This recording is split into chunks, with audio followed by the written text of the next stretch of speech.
اعوذ باللہ من الشیطان الرجیم بسم اللہ الرحمن الرحیم ربی یسر ولا تعسر وتمم بالخیر۔ اور میں جس موضوع پر بات کروں گا وہ ہے حقوق الوالدین۔ حضرت انس بن مالک رضی اللہ عنہ بیان کرتے ہیں کہ ایک صحابی کا نام علقمہ تھا۔ وہ بہت محنتی نوجوان تھے، اللہ کی راہ میں صدقہ و خیرات بہت کرتے تھے۔ ایک روز شدید بیمار پڑ گئے۔ ان کی بیوی نے رسول اکرم صلی اللہ علیہ وسلم کو پیغام بھیجا کہ میرا خاوند موت و زندگی کی کشمکش میں ہے، چونکہ وہ آپ کے صحابی ہیں، اس لیے میں اطلاع کرنا اپنا فرض سمجھتی ہوں۔ اب رسول اکرم نے یہ خبر سنتے ہی بلال، علی، سلمان اور عمار رضوان اللہ اجمعین کو حکم دیا کہ فوراً علقمہ کے پاس پہنچو۔ یہ سب صحابہ وہاں پہنچ گئے اور علقمہ سے کلمہ شریف پڑھنے کی تلقین کرنے لگے، مگر علقمہ کی زبان پر لا الہ الا اللہ کا کلمہ جاری نہ ہو سکا، زبان بند ہو گئی۔ انہوں نے سوچا کہ اگر علقمہ اس حالت میں فوت ہو گئے اور تو ان کے لیے آخرت میں نقصان کا باعث ہوگا، اس لیے انہوں نے رحمت عالم کو یہ خبر پہنچائی کہ علقمہ کی زبان پر کلمہ جاری نہیں ہو رہا۔ نبی مکرم صلی اللہ علیہ وسلم نے دریافت فرمایا، کیا علقمہ کے والدین زندہ ہیں؟ آپ کو بتایا گیا کہ اس کے والد تو کافی عرصہ پہلے فوت ہو چکے ہیں، صرف ان کی بوڑھی والدہ جو ہیں وہ زندہ ہیں۔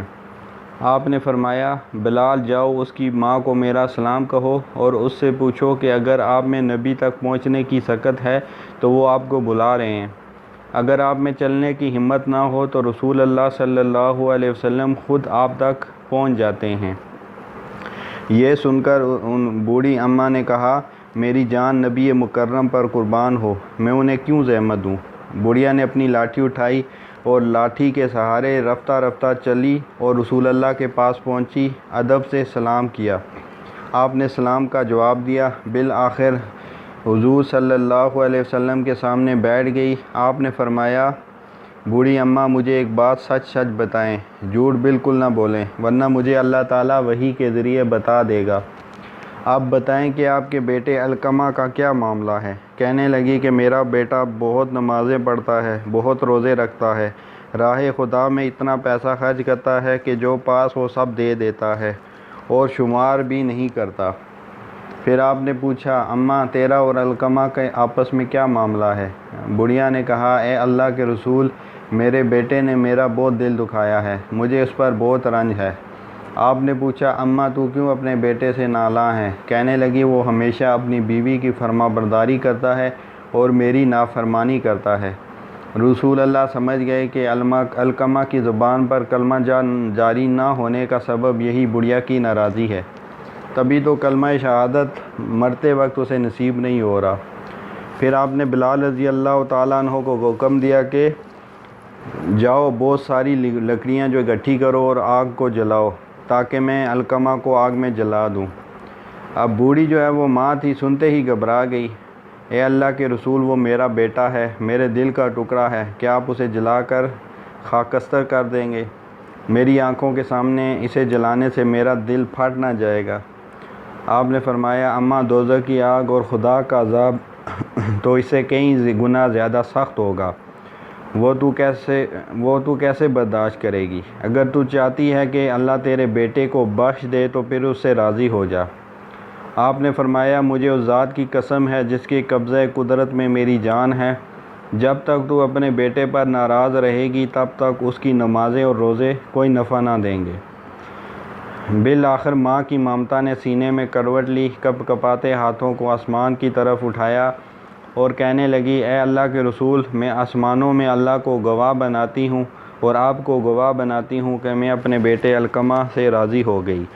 حضور نے بلال سے فرمایا، جاؤ بلال، بھاگ کر دیکھ کر آؤ کہ علقمہ کی زبان پر کلمہ جاری ہوا کہ نہیں، ہو سکتا ہے بوڑھی اماں نے نبی کے سامنے شرم کے مارے زبان سے بیٹے کو معاف کیا ہو اور دل سے معاف نہ کیا ہو۔ بلال نے جا کر دیکھا تو علقمہ بلند آواز سے کلمہ شہادت پڑھ رہے تھے۔ بلال نے لوگوں کو مخاطب کر کے کہا، حضرات، علقمہ کی زبان کلمہ پڑھنے سے اس لیے گنگ ہو رہی کہ اس کی ماں اس سے ناراض تھی، اب وہ راضی ہو گئی ہے تو یہ کلمہ پڑھنے کے قابل ہوا ہے۔ خیر، کلمہ پڑھتے پڑھتے اسی روز وہ موت کی آغوش میں چلا جاتا ہے۔ رحمت عالم تشریف لائے، آپ نے اسے غسل دینے کا حکم دیا، اسے کفنانے کا حکم دیا، پھر آپ نے اس کی نماز جنازہ پڑھائی۔ قبر کے سرحانے رسول اللہ نے کھڑے ہو کر فرمایا، اے میرے صحابہ، جس نے اپنی ماں سے بڑھ کر اپنی بیوی کی بات مانی، اس پر اللہ کی لعنت برستی رہے گی۔ ایسے ماں کے نافرمان کا کوئی عمل قبول نہ ہوگا، نہ فرض عبادتیں مقبول ہوں گی، نہ نفل عبادتیں قبول ہوں گی۔ مذکورہ حدیث سے آپ اندازہ کر لیں کہ اگر ایک صحابی رسول علقمہ ماں کا دل دکھائے تو اسے کلمہ نصیب نہیں ہوتا جب تک کہ اس کی ماں اس سے راضی نہ ہو جائے، اس کی ساری عبادتیں خطرے میں پڑ جاتی ہیں۔ اس عبرت انگیز واقعے کو سامنے رکھ کر ہم اپنا جائزہ لیں کہ کیا ہم اپنی بیوی کی فرما برداری کر کے ماں کو ناراض تو نہیں کر بیٹھے۔ ایک اور روایت میں ہے کہ ایک آدمی امام الانبیاء کے پاس آیا اور کہنے لگا، اے اللہ کے رسول، میری ماں بہت بوڑھی ہو چکی، میں اسے اپنے ہاتھ سے کھلاتا ہوں، اپنے ہاتھ سے چلاتا ہوں، میں خود اسے صاف ستھرا کرتا ہوں، میں کندھوں پر بٹھا کر لیے پھرتا ہوں، کیا میں نے اپنی ماں کا حق ادا کر دیا؟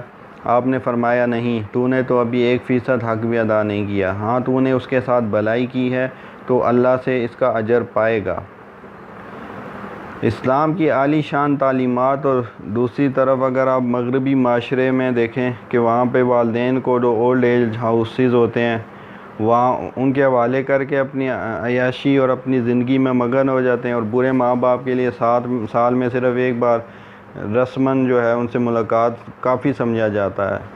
کہاں یہ تعلیم ہے کہ رسول اللہ نے فرمایا، شوق اور محبت سے خانہ کعبہ کو دیکھنا عبادت ہے، اور جذبہ شوق سے ماں باپ کے چہرے کو دیکھنا عبادت ہے۔ دن میں 100 بار ماں کا چہرہ شوق سے دیکھیے، اتنے ہی حج کرنے کے اجر ملتے رہتے ہیں۔ ایک اور حدیث میں بیان ہوا ہے کہ ایک آدمی سرور عالم کی خدمت میں حاضر ہوا اور کہنے لگا، میرا بہت دل چاہتا ہے کہ میں اللہ کی راہ میں جہاد کروں، مگر میں بے بس ہوں۔ آپ نے پوچھا، کیا تمہارے والدین زندہ ہیں؟ اس نے کہا، ہاں میری ماں زندہ ہیں۔ فرمایا، جاؤ ان کی خدمت کرتے رہو اور اللہ کو خوش کرنے کی غرض سے کرتے رہو۔ اگر خلوص نیت سے آپ نے ماں کی خدمت انجام دی تو سمجھ لیں کہ آپ نے حج کر لیا، عمرہ کر لیا اور جہاد کر لیا۔ ایک شخص دربار نبوت میں آ کر عرض گزار ہوا، اے اللہ کے رسول، میں آپ کے ہاتھ پر ہجرت کرنے کی بیعت کرنے آیا ہوں، مگر میرے ماں باپ ترک وطن پر رو رہے ہیں۔